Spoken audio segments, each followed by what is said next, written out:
I now give the floor to the agent of South Africa, His Excellency, Mr.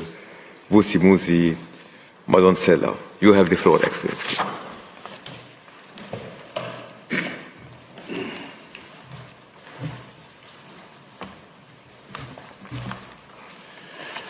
Mr. President, distinguished members of the Court, it is an honor and a privilege for me to appear before you on behalf of the Republic of South Africa.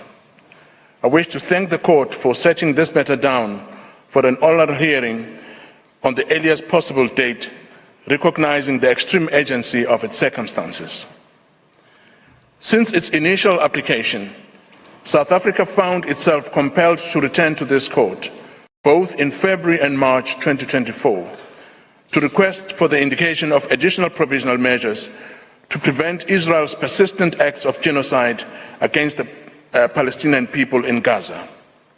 Sadly, South Africa is yet again compelled to return to this Court in recognition of its obligation under the Genocide Convention due to the continuing annihilation of the Palestinian people, with over 35,000 now killed and most of Gaza reduced to rubble.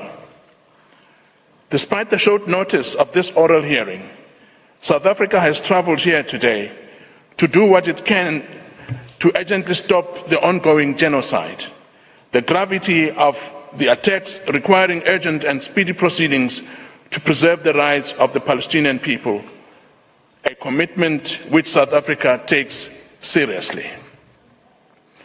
Israel is escalating its attacks on Palestinians in Gaza, and in so doing is willfully breaching the binding orders of this Court. Israel similarly breaches the binding resolutions of the United Nations Security Council, erroneously believing from the lack of countermeasures by the international community that it is exempt from having to respect international law.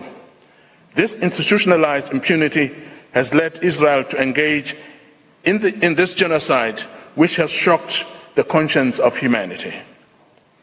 South Africa is mindful that the present genocide operates in denial of the Palestinian people's inalienable right to self-determination and collective right to return to their homes in Palestine. This genocide takes place within the context of the ongoing Nakba, the 76th anniversary of which was celebrated yesterday. The continued forced displacement of the Palestinian people, the erasure of Palestinian presence in Palestine, and replacement with colonial settlers. A criminal process entrenched and maintained by 76 years of apartheid and 56 years of illegal belligerent occupation. Undoubtedly, the ongoing scenes of Palestinians being forced to repeatedly flee for their lives is only reminiscent of the Nakba of 1948. It is a continuation of it. 7 months ago, South Africa could not have imagined that Gaza would now be mostly wiped off the map. It could not foresee that every family, every neighborhood, every class of students, every workplace would be pulled apart, killed, maimed, displaced, malnourished or starved. South Africa had hoped, when we last appeared before this Court, to halt this genocidal process, to preserve Palestine and its people. Instead, Israel's genocide has continued apace and has just reached a new and horrific stage. Israel has sought to hide its crimes through the weaponization of international humanitarian law.